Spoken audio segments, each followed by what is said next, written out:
Ficar brigando no trânsito, brigando por horários e coisas, é imprudência. Tudo que começa com eu é problema seu. Eu estou doente, esse é um problema seu. Galileu é um homem que morreu de velhice. Alzheimer é uma doença que mata quem tem muita prudência. Os jovens audaciosos costumam morrer mais cedo.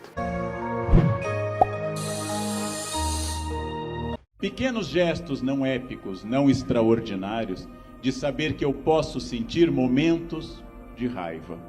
O exercício muito grande que temos ao longo da vida de buscar o equilíbrio. A sabedoria que eu procuro atingir antes de encerrar essa vida.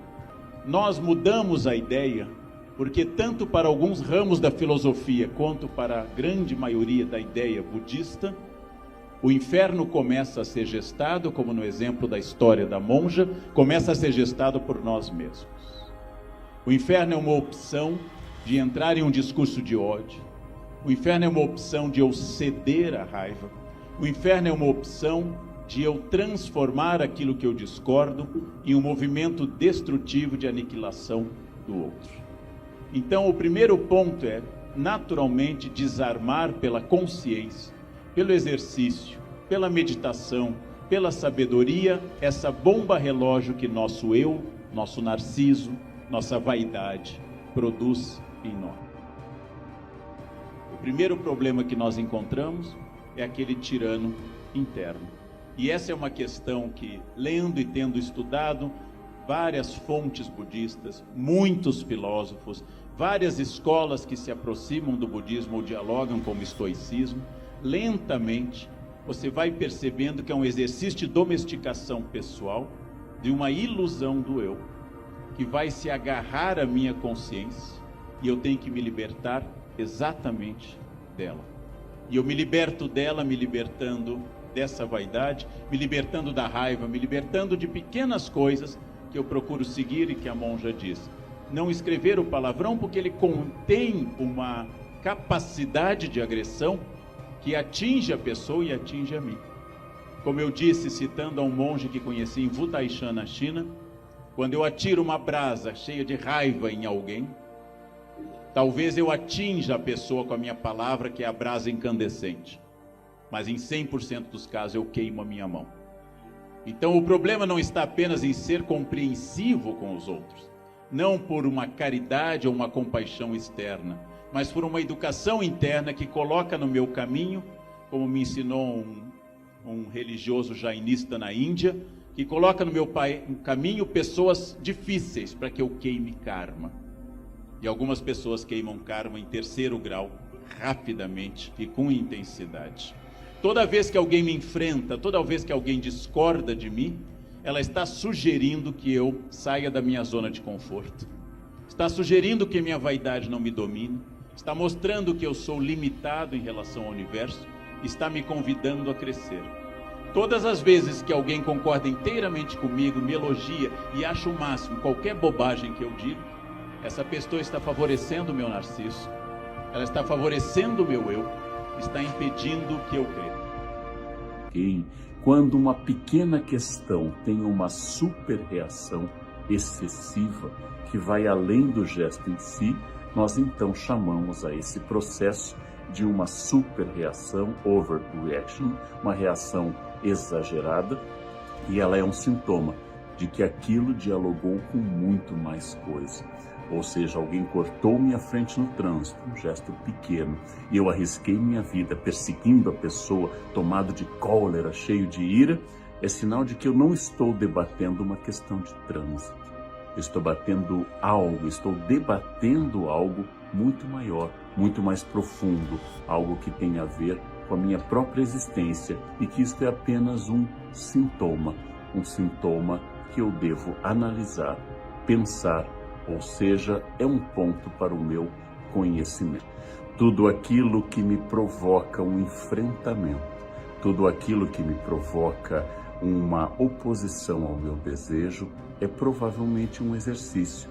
Uma pessoa complicada, uma pessoa agressiva, está ali para fazer com que eu não tenha tranquilidade com a minha vaidade, com o meu eu, com a minha ignorância, com a minha raiva, que é um veneno do espírito.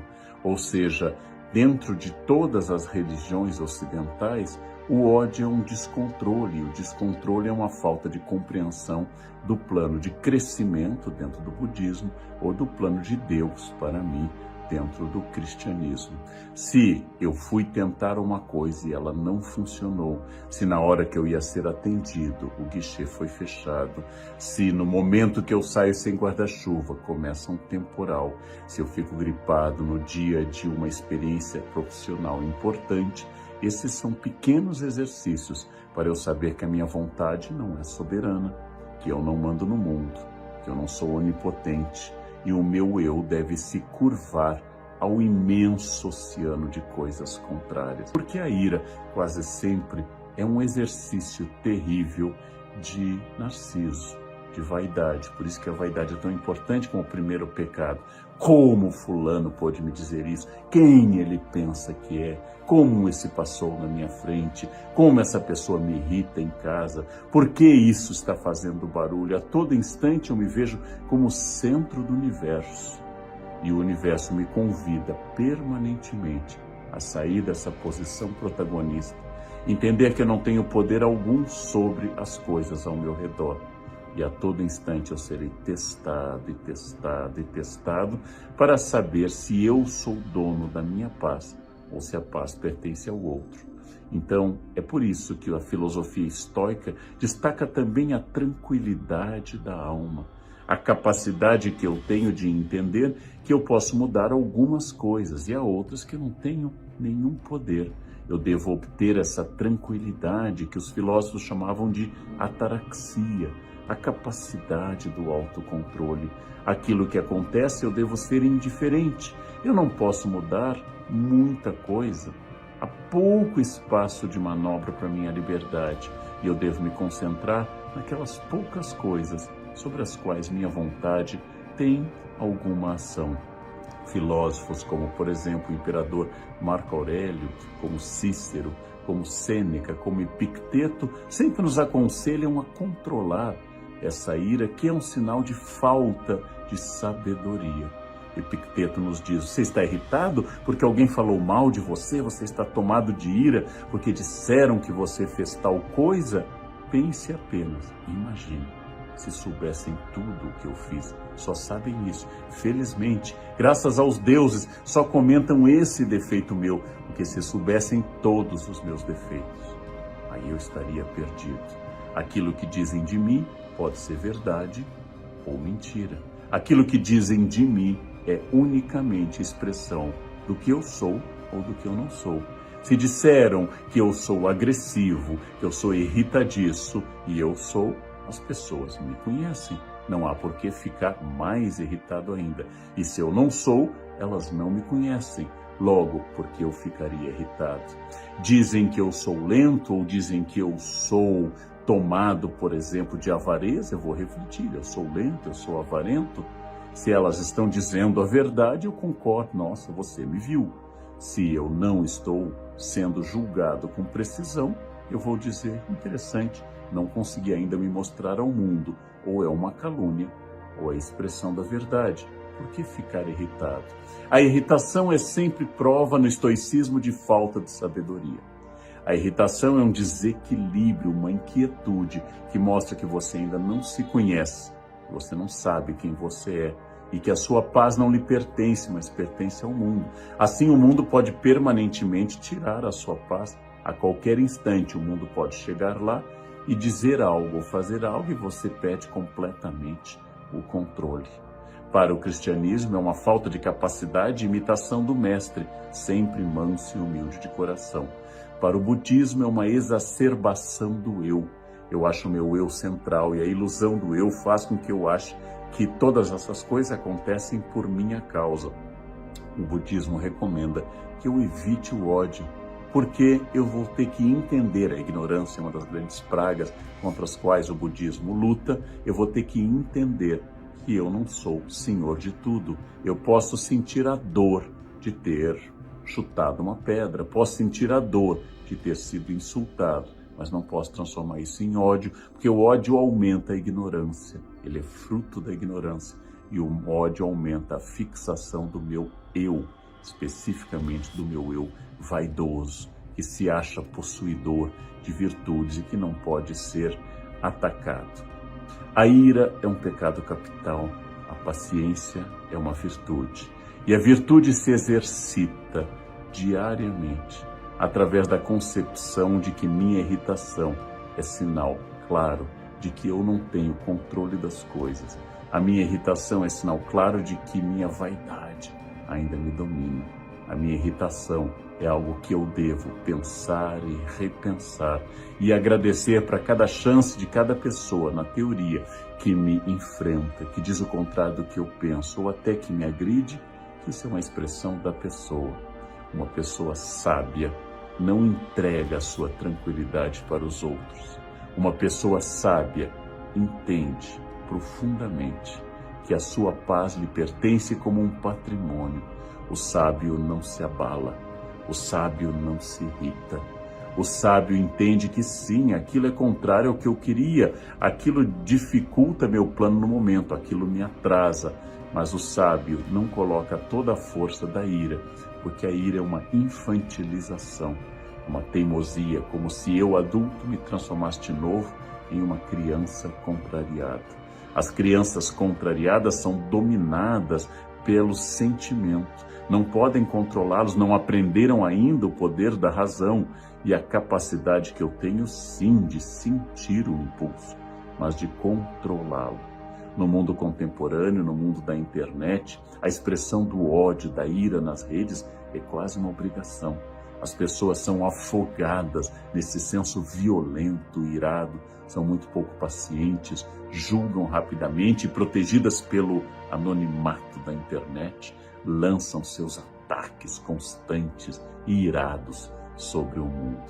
Cabe às pessoas equilibradas não darem alimento, como se diz na internet, para os trolls, ou seja, ao não responder no mesmo tom, ao não aceitar a provocação, eu acabo dizendo então que eu não vou alimentar a sua raiva, porque esta sua ira é sua, é um código seu, é uma gramática sua, é uma energia que lhe pertence. Eu não vou ser o impulsionador, a alavanca, o trampolim para a sua raiva. E assim eu não alimento monstros, monstros que podem crescer e dialogar com os meus monstros também. Deixo que a pessoa enraivecida siga adiante. Sim, o mundo a todo instante, sem cessar, sem parar, o mundo nos enfrenta. E se na Grécia era uma virtude eu reagir a esse mundo, se no mundo da internet responder com mais palavrões, com mais agressividade, com um humor mais agressivo, com ataques mais pessoais, isso possa ser visto por alguém como uma virtude, é uma amostra de que aquele que me provocou venceu. Fulano lhe colocou um apelido nas redes, fulano fez algo agressivo para você, é um problema dele. Ele tem dificuldades com você, ele não consegue aceitar, é uma escolha dele, é uma escolha absolutamente pertencente a ele. E ao fazer tudo isso ele pergunta, vai entrar no meu joguinho de raiva? Vai ser irado como eu, no sentido de tomado de cólera, vai se infantilizar, vai mostrar que tem insatisfações com a sua vida que devem ser transportadas para o outro? É uma pergunta. E aí algumas pessoas aceitam e outras pessoas rejeitam a participação nesse jogo. A ira é um sinal de falta de paciência, de falta de conhecimento, de falta de controle, de falta de sabedoria. E se eu fosse religioso, de falta de Deus, de falta de tranquilidade dada pela certeza que Jesus é o Deus da paz, Jesus é o Deus da tranquilidade. Todas essas reflexões em vários campos, do religioso ao psicanalítico, do histórico ao literário, para que eu possa dar uma resposta em época tão tomada pela ira, tão cheia de sentimentos irados, que eu posso fazer da conquista da minha paz, da minha paciência, da minha estabilidade, da minha tranquilidade, um grande projeto de vida.